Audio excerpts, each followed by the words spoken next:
ಪರಮಾತ್ಮನ ಮಾತಾಡ್ಸೋಣ. ಪರಮಾತ್ಮ, ಗುಡ್ ಮಾರ್ನಿಂಗ್. ಏನು ಹೆಸರು? ಹಾಂ, ಆನಂದ್. ಚೆನ್ನಾಗಿದೆಯಾ?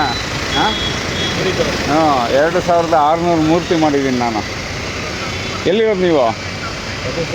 ಹೌದಾ, ಅಷ್ಟು ದೂರದಿಂದ ಬಂದಿದ್ದೀರಾ ಆಲ್ರೆಡಿ?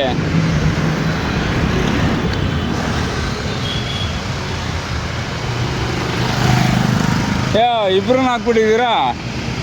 ಶಂಕರ್ನಾಗ್ ರಾಜ್ಕುಮಾರ್ನ ಹಿಂದೆ. ಸೂಪರ್, ಚೆನ್ನಾಗಿ ಮಾಡಿದ್ದೀರಾ ನೋಡಿ. ಸರ್, ವಯಸ್ಸಾದವ್ರು ಬಂದಾಗ ಒಂದು ಸ್ವಲ್ಪ ನೋಡ್ಬಿಟ್ಟು ಇದು ಮಾಡಿಕೊಡಿ. ಆಮೇಲೆ ನಮ್ಮ ಕನ್ನಡ ಹೋರಾಟಗಾರರು ಕೆಲವರು ಇರ್ತಾರೆ, ನಿಮ್ಗೆ ಗುರ್ತಾಯಿತು ಅಂದರೆ ಒಂಚೂರು ಅವ್ರಿಗೂ, ಯಾಕಂದರೆ ಅವರೆಲ್ಲ ಅವರ ಒಂದು ಸಂಪಾದನೆಯಲ್ಲೇ ಎಲ್ಲರಿಗೂ ಖರ್ಚು ಮಾಡಿ ಮಾಡ್ತಾಯಿರ್ತಾರೆ. ಒಂದೊಳ್ಳೆ ಕೆಲಸಗಳು ಮಾಡೋ ಅಂಥವ್ರಿಗೆ ಒಂಚೂರು ಸಹಕರಿಸಿ. Thank you. ಏನಂದರೆ ಹೆಸರು? ಆನಂದ್ ವಿನಯ್ ಅಂತ.